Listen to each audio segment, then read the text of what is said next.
Welcome to the Tarrant County Medical Minute Podcast. Hi, my name is Dr. Omar Selod. I'm the 2024 Tarrant County Medical Society President. Welcome to our Tarrant County Medical Society podcast. Our guest today is Mary Conley.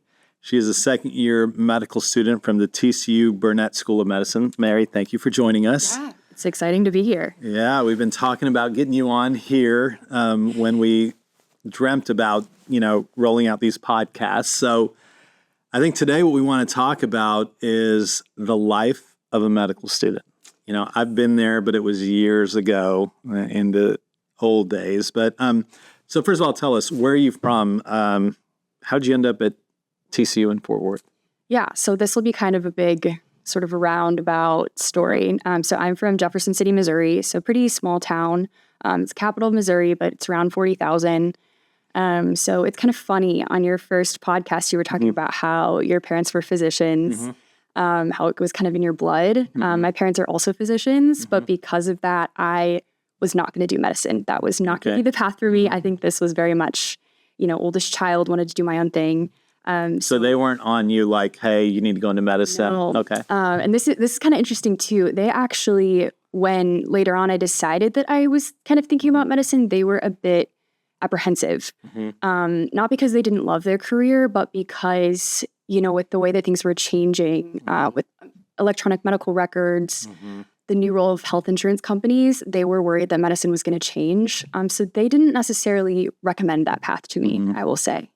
So anyways, high school, I was kind of ready to do something different. So my senior year of high school, I was actually a foreign exchange student. I lived in Italy for a year. Loved that. At this point in my life, I was going to, be an ambassador, learn all the languages. I actually ended up doing most of undergrad in Spain. The kind of deal with my parents was that it was a U.S. school, but they had a campus in Europe. And so I did that, and I kind of, explored all kinds of different things. I thought, maybe law school, maybe I'll be an ambassador, maybe, all these kinds of different things. Tried a bunch of different things out and didn't necessarily find the right fit. And eventually I kind of kept coming back to medicine. Like maybe I wrote this off too soon. Maybe I should have listened, kind of to what people were saying. So I graduated right around the time COVID started, moved back to St. Louis, worked in urgent care for a couple years. What was your major? I majored in chemistry. I ended up having minors in Middle Eastern studies, philosophy, and modern languages because I was all over the place. I couldn't figure out what I wanted to do. So then kind of came back to St. Louis, worked in urgent care as a medical assistant during COVID. And that was where I was like, okay, this is what I want to do. I want to do medicine. I love this. It's fun. So I was like, okay, prepping my application, getting ready to apply. And kind of the last thing I did before medical school, I worked for a year with AmeriCorps it was called the Police Assisted Addiction Recovery Initiative. So working with the opioid epidemic, working with different states, seeing, what is it that the literature says? And that was kind of where it all fit for me because I was like, okay, I can do medicine, but I can still have, I'm not going to go to law school, but I can still be involved in advocacy. I can still be involved kind of at a bigger level. Kind of what my parents had said, all the things that were changing about medicine that made them apprehensive. I can do medicine, but I can also, work with those things to make sure that the life of a physician, makes the most sense. So that was kind of how, long story short, I got here. Right. Okay. So, that was going to actually be my next question. You kind of answered that is like, what attracted you to organized medicine? So you were interested in advocacy work prior to starting medical school. How did you know about the Tarrant County Medical Society? Did you come to the first year meeting? How did you get involved with TCMS? Yeah, so it was so easy for me as a medical student. And this was kind of where things clicked. It's like, wow, I can do both. Like there's a name for what I want to do with my career and it's organized medicine. So I came to the dinner that the Tarrant County Medical Society hosts for all the first year students. And I met some of the older students, who are now my mentors, who said, okay, this is a great way to get involved. Apply for this position as the Tarrant County Medical Society student liaison.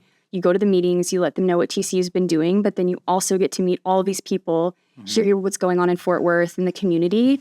And that was just the best way to kind of learn about what's going on, how to meet people. That was a really fantastic experience. Okay. Yeah, I've seen you for years on the Zoom calls, at the meetings, really admired your maturity to do this. I was not like that when I was, your year, but I mean, it's incredible how involved you are. I wish I had that foresight back in the day, but I mean, kudos to you for doing that. I would love to hear kind of your journey into this school. How did you kind of get started? So I, like you, had, like you discussed, both my parents were physicians. It's funny because they wanted me to be doctors. Yeah. So my dad both my parents were immigrants. And I think my dad was really locked in on job security. And he was like, Omar, if you become a physician, you're going to control your own destiny. And so I just want, I don't know, you know how it is when you have parents that are physicians, you round with them, or, you're around medicine all the time. They're talking about it, this and that. So it's kind of like part of it. And so I applied to medical school. I only got one medical school interview, thankfully. Got in, and then the rest is history. But I think they wanted me to do it, and I think initially I wasn't as sure. I think, like, it sounds like you found it. But I didn't know what else to do, and so I did love science. My brain was kind of like a STEM brain, so it fit well with me. But that's how I ended up doing it. And the first 2 years are rough, right? Yeah. And so I'm like questioning myself and what have I gotten into? But in hindsight, many years later, I think it was good. Yeah. So okay, so you're a second year. You have boards coming up and all that. Well, was it harder than you thought these first 2 years? I mean, because I talked to a lot of people, and they're like, "Oh my gosh, it's going so fast." What's been your experience? Honestly, I think it's actually been a little bit easier than I thought. Okay. Just in the sense that there's so much support here. I think that also comparing it to undergrad, where your grades are so important, and so there's so much pressure. Not that there isn't pressure now, there certainly is, but we're pass-fail, which I think takes a lot of the pressure out of it and allows for a lot more time for you to focus on the things that you really care about. Which a lot of med schools have gone pass-fail now. Right, yes. And there, there's discussion that we, could certainly have about that, but I think that for me, it allows me to, I study, I do my best to do well in school, but I also have time for extracurricular activities like coming here to the medical society, volunteering, starting to get involved in research, having a life outside of medicine entirely. And then there's a lot of support too, just built within the medical school. So I actually, I think part of it too is like, okay, this is what I wanted to do. I worked for, I'm here, and now I have the support to allow me to succeed. So I think in a way it's kind of easier than undergrad. Okay. I don't know if that was your experience. No. I thought it was way worse. I was like, oh my gosh, what have I gotten myself into? What am I doing?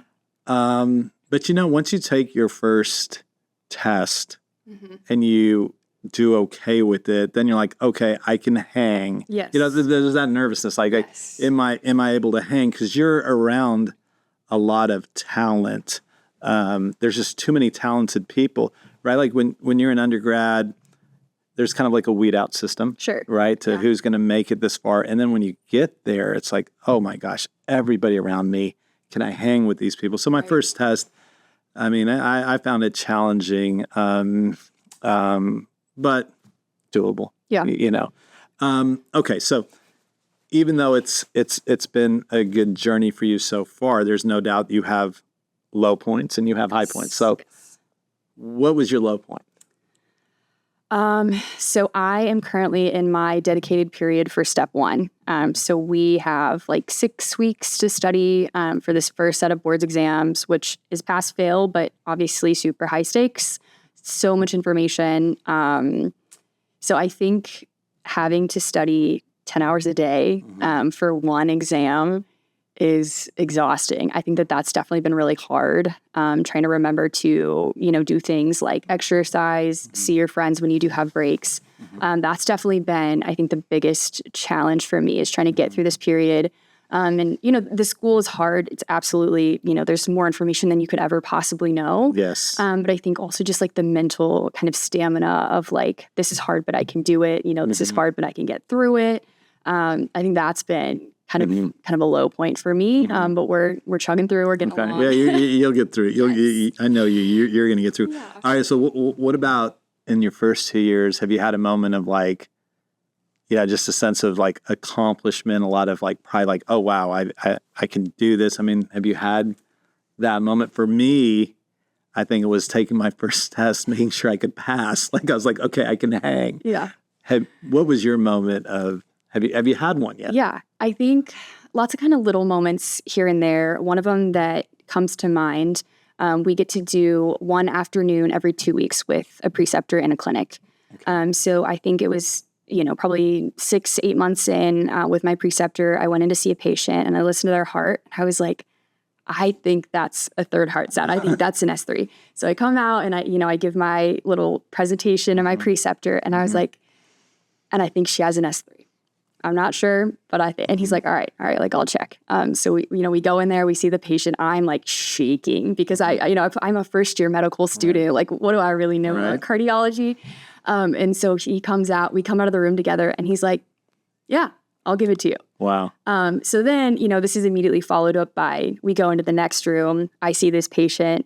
She ends up having a heart murmur too. And he's like, all right, what kind of heart murmur does she have? Yeah. And I was like, I don't, she ended up having an S4, but Yeah. No, so I get it. It's good. There's moments and then you kind of come back You down get back to earth reality. Yeah, you get humbled very, very quickly. So I wrote an article in the magazine that I feel, so like parents will always say, oh, we had it harder. We walked to school in the snow with no shoes. It was harder for us. And I thought that was starting to be me with my daughter who's in med school now. But then I started talking to a lot of my students and residents. I think you all have it harder by far compared to us. Really?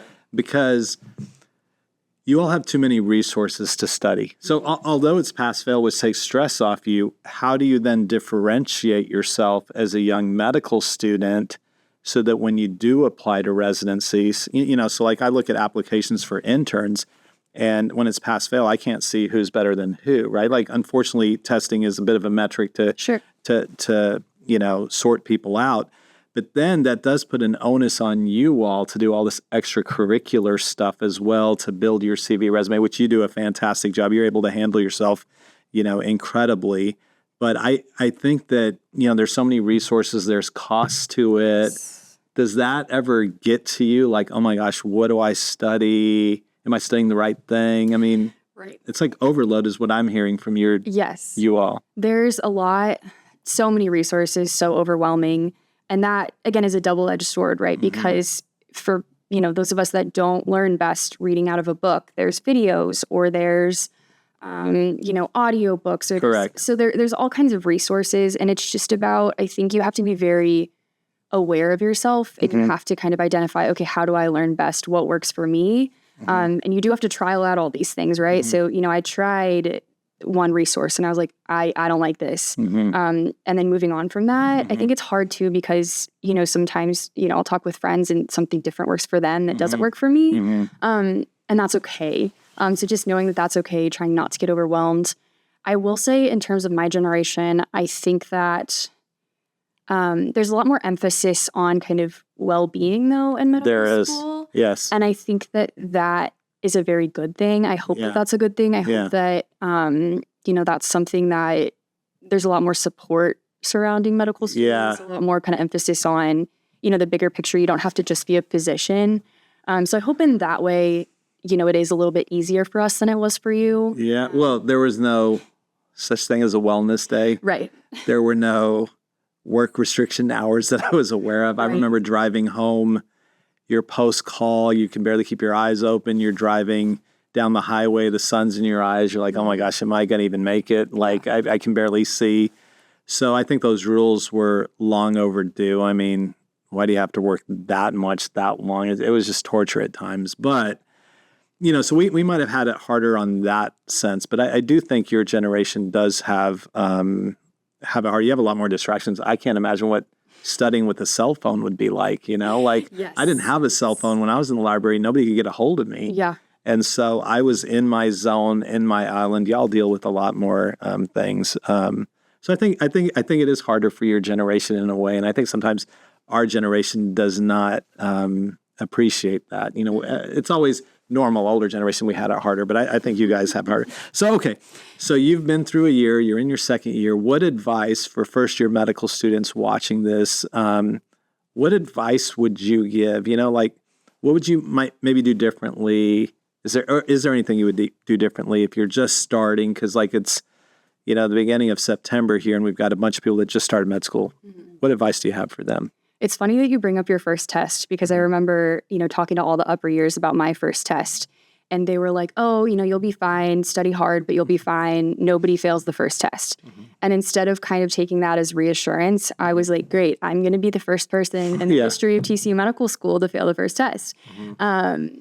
So I think just taking a step back and realizing that you're not the only one that feels this way. You're not the only one that feels overwhelmed. Mm-hmm. We're all in this together. People have done it before, and if things aren't going well, there's so many resources out there. There's other students, there's resources at every school, whether that be your learning specialist or, whoever to talk to try to figure it out. I think, reaching out to those people and reaching out before it becomes a problem. Mm-hmm. So I remember I met with the learning specialist 2 weeks into medical school, which was kind of ridiculous because we didn't really have anything to go off of.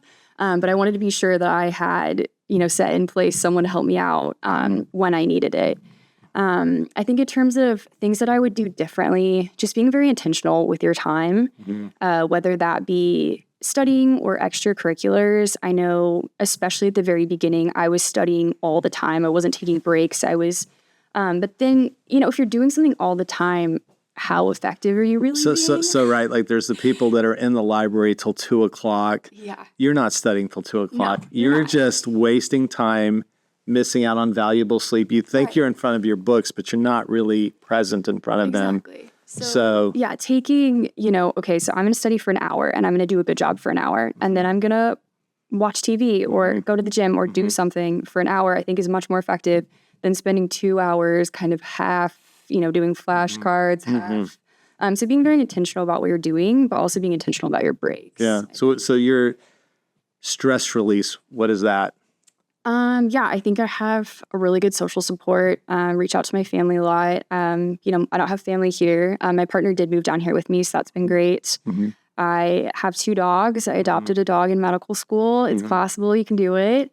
I think a lot of the med students, we get out and we play pickleball. That's right. I've seen Mary play pickleball and she's ridiculously good. I mean, ridiculous. Dr. Selod invited TCU to his pickleball tournament, and I told him that we the medical students get out and play once a week, and that we're pretty good. I didn't believe you. I did say that. They won the championship. It was supposed to be residents who won the championship, and then we let the med school in, and you guys dominated. I felt kind of bad. No, I'm glad you won. Now you have to defend your title next year.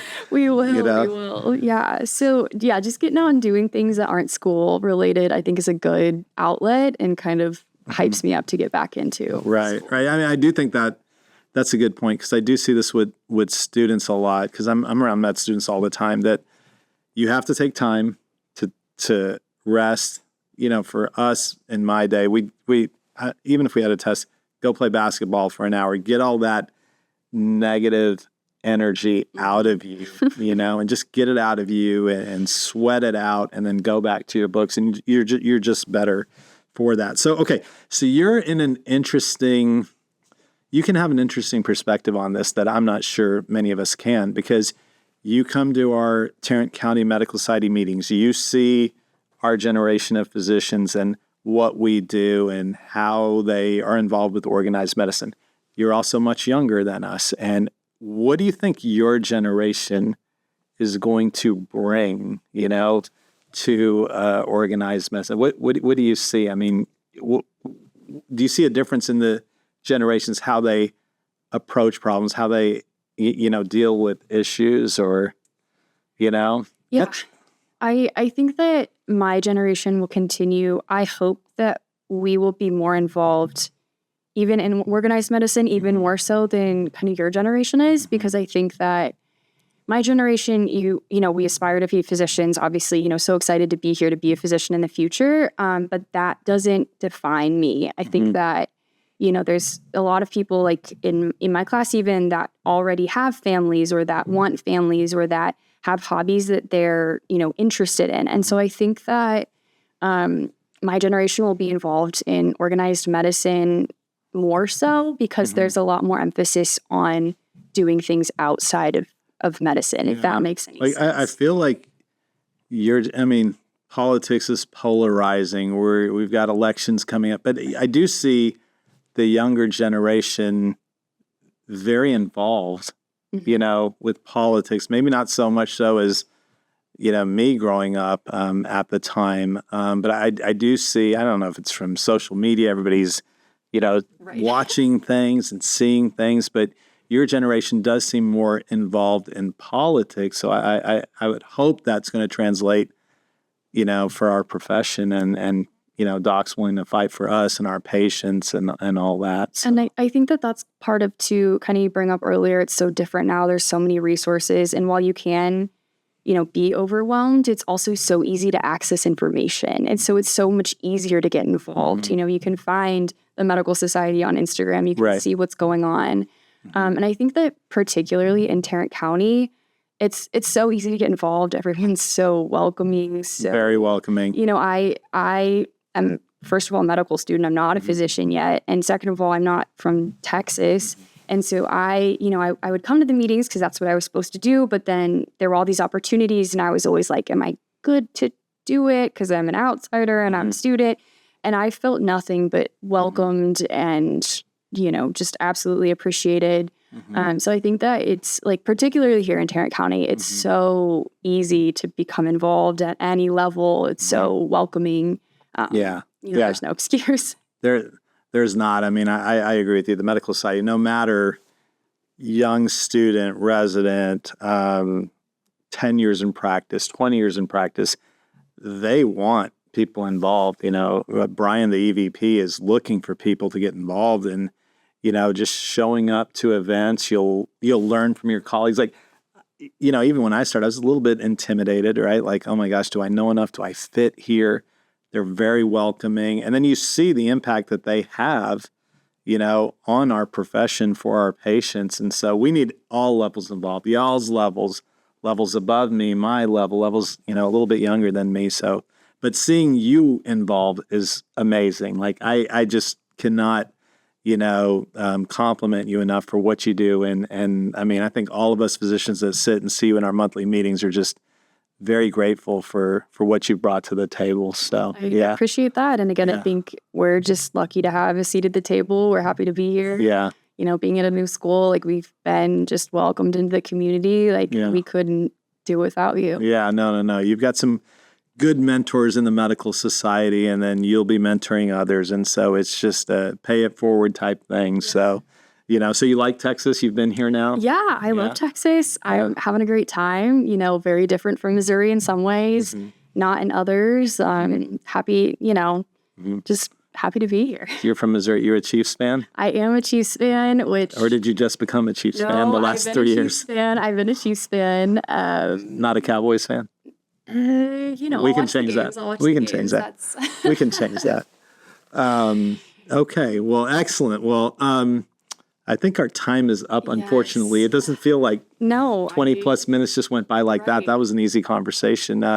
We need to have you on again as you progress through the years, right? Like, how was your third year? How was your fourth year? Because now you're going to start leaving the books a little bit more and now dealing with patients, and that's a whole other level. So we're going to have to hear about your experience as you proceed on. So, and what are you interested in? Do you know yet? My thought right now is OBGYN. Not preliminary? We'll talk later off camera. We'll talk off camera. All right. Well, that's it for this episode. Please follow us on all our other social media platforms. We're on Instagram. We're on Facebook. We're on Twitter /X. Thanks for tuning in. Until next time.